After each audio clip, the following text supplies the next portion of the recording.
Hello, I'm Maruk Said, your microbiology guide. Let's explore in-depth micro techniques and uncover groundbreaking insight together on this educational journey into the fascinating realms of microbes.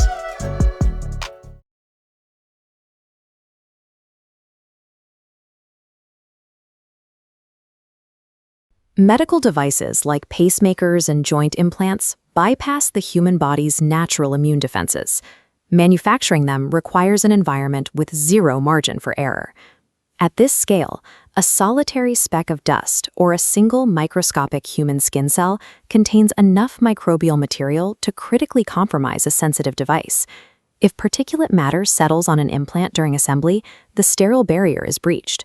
The mechanical reliability of the device drops, and the patient faces an immediate, life-threatening risk of infection. Mitigating this specific risk requires the construction of an environment where particulate and microbial contamination is driven as close to absolute zero as physically possible.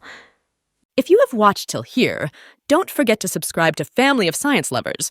Press the bell icon button so you are always updated. You cannot achieve this by simply closing a door and sealing a room off from the outside world. Sterility requires the design of an active, engineered defense system. Regulators recognize that intent is not enough.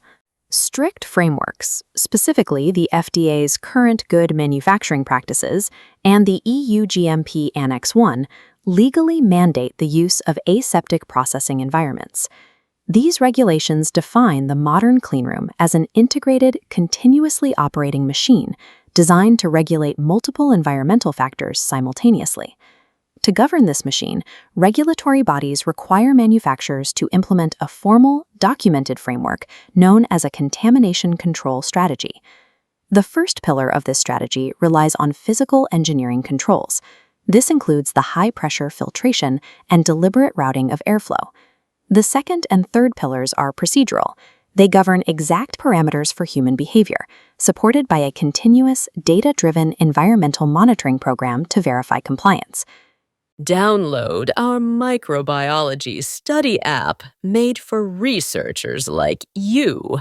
To understand how this strategy protects a medical device, we have to build a cleanroom from first principles, layer by layer.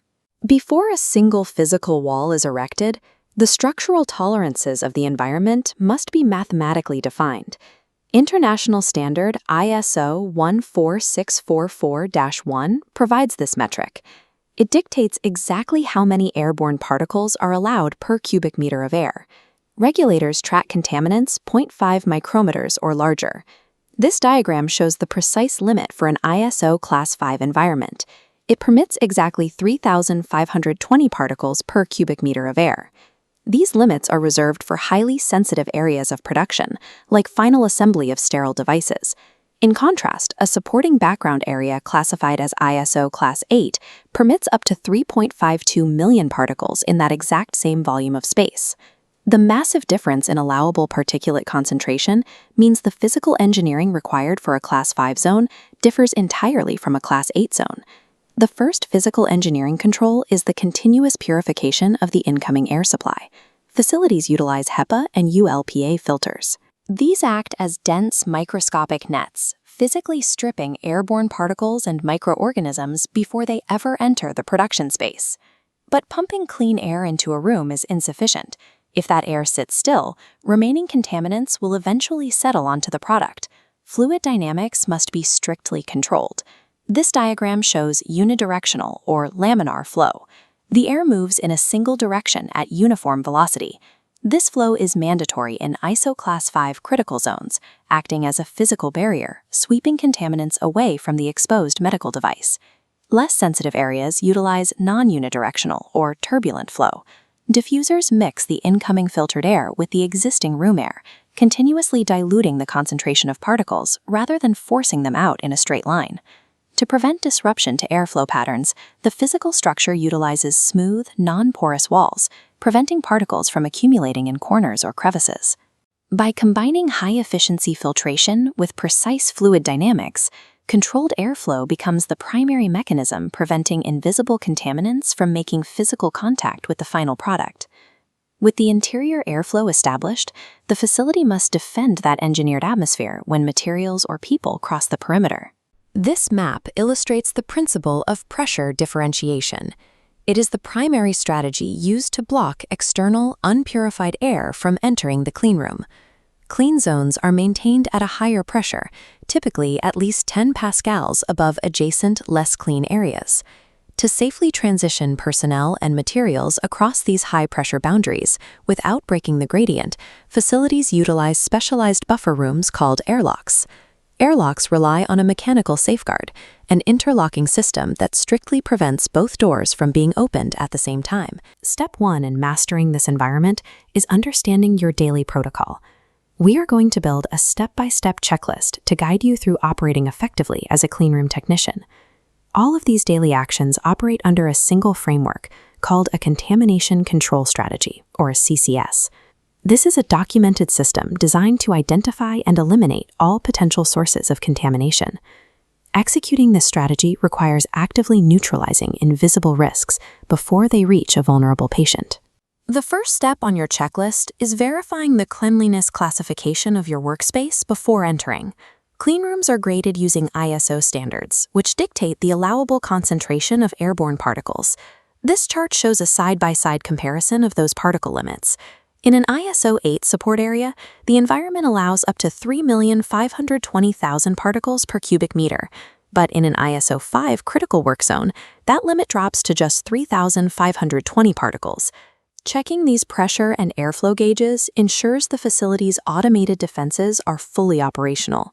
You have to verify this baseline before introducing the highest risk element to the room, you. Human beings naturally carry microorganisms on their skin and continuously shed dead cells. To mitigate this, facilities use personnel airlocks. These buffer rooms are divided by a line into a dirty entry and a clean transition side. Step 2 is the gowning sequence. First, you contain all hair. Next, you apply a face mask. Then comes the transition. You carefully step across the line to put on coveralls and overshoes. During this step, ensure your clean garments never touch the dirty side of the floor. Finally, you apply sterile gloves. Once those gloves are on, touching your face or your mask is strictly prohibited. Inside, your behavior must change. Swinging your arm quickly creates a turbulent wake that disrupts the clean laminar airflow and disperses particles. Adhering to this precise gowning sequence and maintaining disciplined, controlled movements effectively seals your body. It turns a biological hazard into a safe, sterile instrument for manufacturing. Gowning stops you from introducing new particles, but the manufacturing process itself generates debris. Step 3 on your checklist is neutralizing that debris using a strict 2-stage surface protocol. Stage 1 is cleaning. You use approved detergents to physically wipe away dust, dirt, and residue. Stage 2 is disinfecting. You apply bactericidal and sporicidal agents to chemically eliminate remaining living organisms. Skipping that first cleaning stage guarantees failure. If you leave dirt on the surface, it creates a physical shield. The chemical disinfectants cannot penetrate it, allowing the microbes underneath to survive. You must also rotate between different types of disinfectants on a set schedule. This prevents the surviving microbes from developing chemical resistance and forming protective biofilms. Step 4 on the checklist is environmental monitoring, or EM. You cannot assume the room is clean. You have to prove it by collecting hard data. You will continuously log physical parameters and collect active samples. You use particle counters to check for non-viable threats in the air, and apply surface swabs or settle plates to test for viable microbial threats. Executing the 2-step decontamination protocol and consistently logging your EM data provides the concrete proof that your contamination control strategy is actively working. We have completed the technician checklist. Verify your environmental limits, execute a flawless gowning sequence, perform 2-stage decontamination, and log empirical monitoring data. These daily regimented actions practically apply the facility's FDA and GMP mandated contamination control strategy. Strict adherence to these specific protocols ensures the quality and sterility of the final product. A single error compromises the device. Following the rules protects the lives of the patients who will receive them.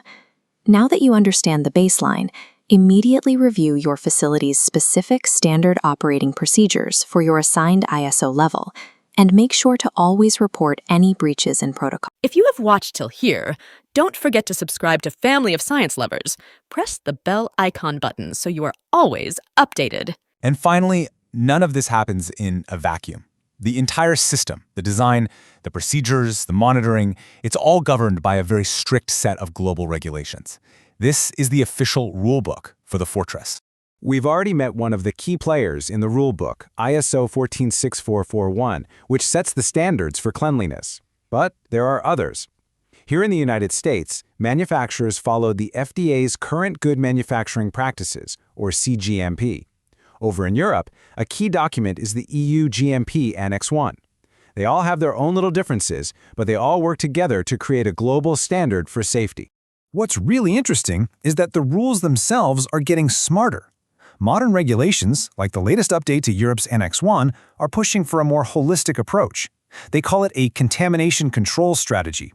This means manufacturers can't just focus on one thing, like airflow. They have to create a documented, comprehensive plan that considers every single potential source of contamination and exactly how they're going to control it. And that really brings us to the core takeaway here. A sterile manufacturing environment isn't just a static place. It's a living, breathing system. It's this beautiful integration of engineering, strict human procedures, and constant, vigilant monitoring, all working together to protect the final product and ultimately to protect the patient. It's an absolutely incredible achievement of science and engineering. But it really makes you wonder, as medical devices continue to shrink down to the nanoscale and therapies become more and more personalized, how will these fortresses have to evolve? What new invisible threats will they need to learn how to defeat next? Thank you so much for watching. Don't forget to subscribe to my channel, press the bell icon button. Thank you.